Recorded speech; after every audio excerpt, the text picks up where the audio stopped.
Oh boy, I can't wait to sit down and play this new game console I've been waiting for. Man, to play this baby in brand new high definition TV, it's gonna be so cool.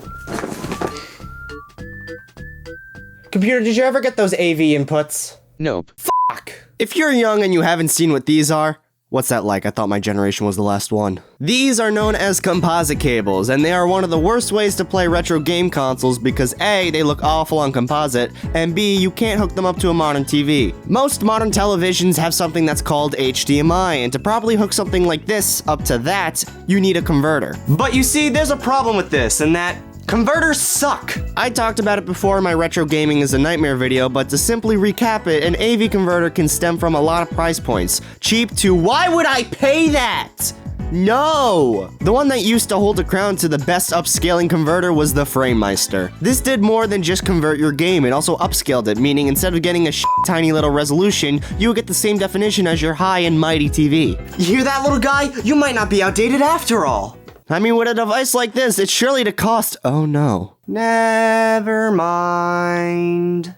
So, who wants to give me a loan? I would go to the bank, but they blocked my number after I texted them too much about Brad. Why won't he text me back? A main reason why the Framemeister is so much is that it really isn't for these colorful cables. It's more for RGB outputs. You know, the connection that looks the best but isn't supported on any TV outside the PAL territories?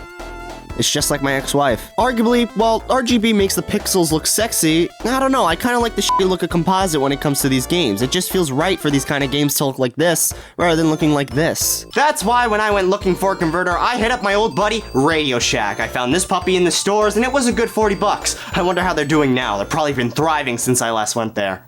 Yeah, you heard me right. $40. You may say, why so much? And to that I say, the cheap ones never really worked out for me. Anyone that I got off of Amazon just did not work for me at all. And while I could get the reverse HDMI to AV and make it work fine, any other ones that were AV to HDMI just flat out not working. I got a blank image all the time. So I instead went up in price, and I gotta say, this thing has gotten the job done. Of course, it's nothing special, it is composite, but I did use this thing to play Ocarina of Time, Banjo-Kazooie, and Conker's Bad Fur Day. Not to mention Sonic 3 and Knuckles, and just, man, I really do like it. When it works, it works. Recently, the thing has stopped working, so I've been looking into other options, and what I found was something very interesting. You might want to sit down for this.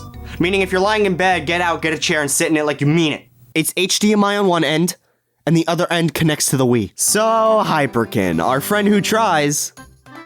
And that's that. But they put out a line of HDMI cables that are meant for retro game consoles, meaning you can play your old consoles on an HD TV with just a plug-and-play device. They make these for so many consoles: Genesis, Saturn, Dreamcast, Wii, original Xbox, f***ing Neo Geo. I recently just got the Genesis cable, and, well, it's alright. Really, the quality is nothing amazing, but it gets the job done. There's even a switch for sane people and people who belong in a mental institute. May cause reproductive harm.